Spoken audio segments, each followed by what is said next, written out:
What about what about when he got older and started developing schizophrenia?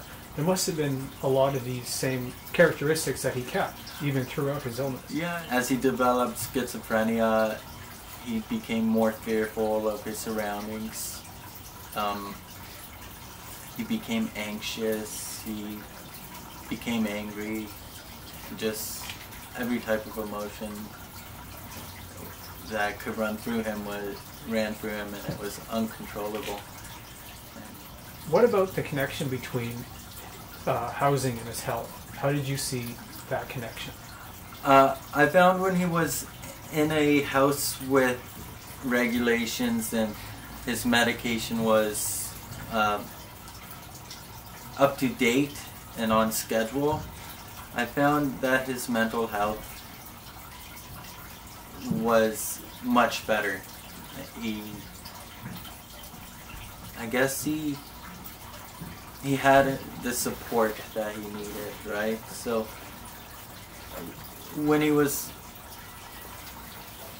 on the streets, it felt like, even though I could find him, it felt like he was lost.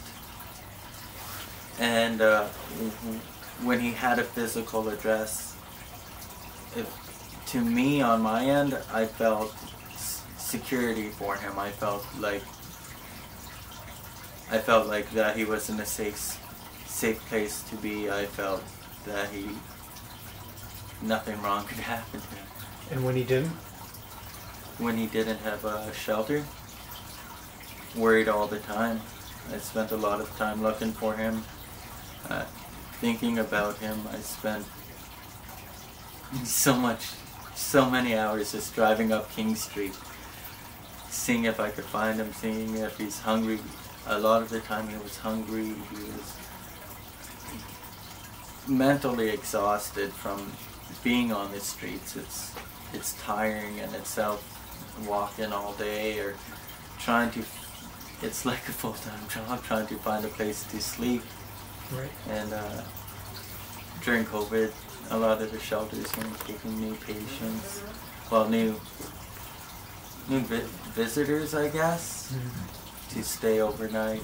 And at that point, he couldn't even go to the library. That was his means of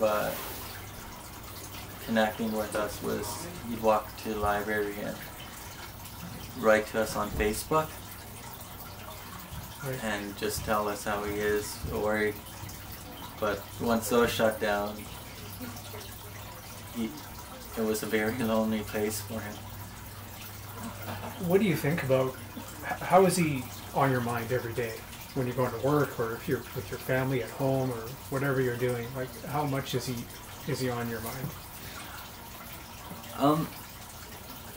It's pretty constant. Like, I'll hear a song on the radio and just shout to the top of my lungs, Attila! And even old photos of him, days like today, birthdays, going around giving donations. Just so many people remind me of Attila. And even my daughter reminds me of Attila as well. So it's a huge loss for me not having him in my life.